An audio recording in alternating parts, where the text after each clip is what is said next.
Avatar: The Last Airbender is a really good show. In fact, it's a super good show that I only discovered until it got on Netflix in April of last year. In this video, I'm going to be going over all the reasons why Avatar is a really good show. Firstly, the main reason the show is really good is because of the characters, and the reason the characters are good is because they're really deep. Zuko is a prime example. In the beginning, Zuko is bad because he's mean and wants to harm the protagonist, Aang. But by the end of the show, he likes Aang and decides to join the group and creates and helps him, thus becoming a protagonist and switching away from being an antagonist.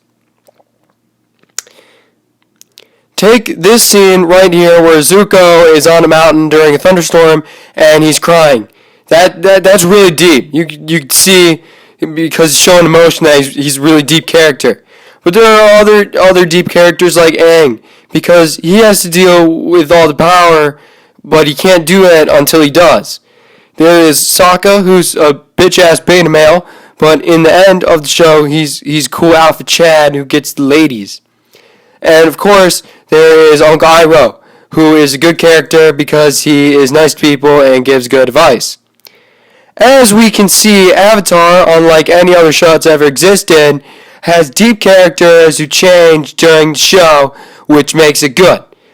The story is also really good because we can see how a group of people join together to beat bad guys.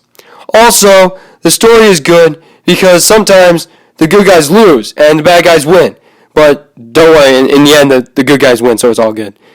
Not only this, but we see our favorite characters grow together, which helps build the tension of the narrative, thus making the mood really deep. We also see them struggle, which is good, because if they won all the time, it wouldn't be that deep. One reason the show is really good is because the battles have a lot of emotion in them, and this is because the music is really good, and the animation is pretty cool. Also, the battles have bending, and bending can parallel the emotions of the characters, which is really deep. The world is also really cool because it's like Asia, and it's cool. Also, the world is split up amongst the 4 different bending societies, and that is perpetuating a segregated society. But Aang and the gang transcend this by having a group of 4 benders, which make them not racist. The context of the show makes the story that much more emotional and deep, because the Fire Nation committed genocide against the Airbenders, which leaves Aang all alone, and that helps reinforce the narrative at many points that Aang feels alone.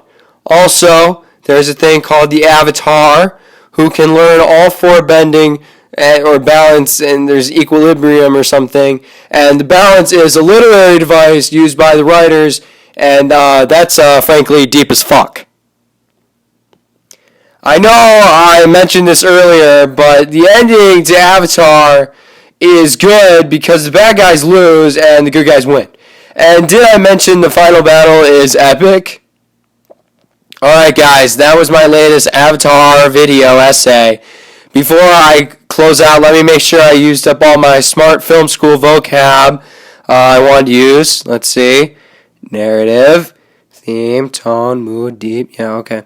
Alright, come back tomorrow when I do a full analysis of the Cabbage Man and how he's actually a really deep character that is intrinsic to the plot.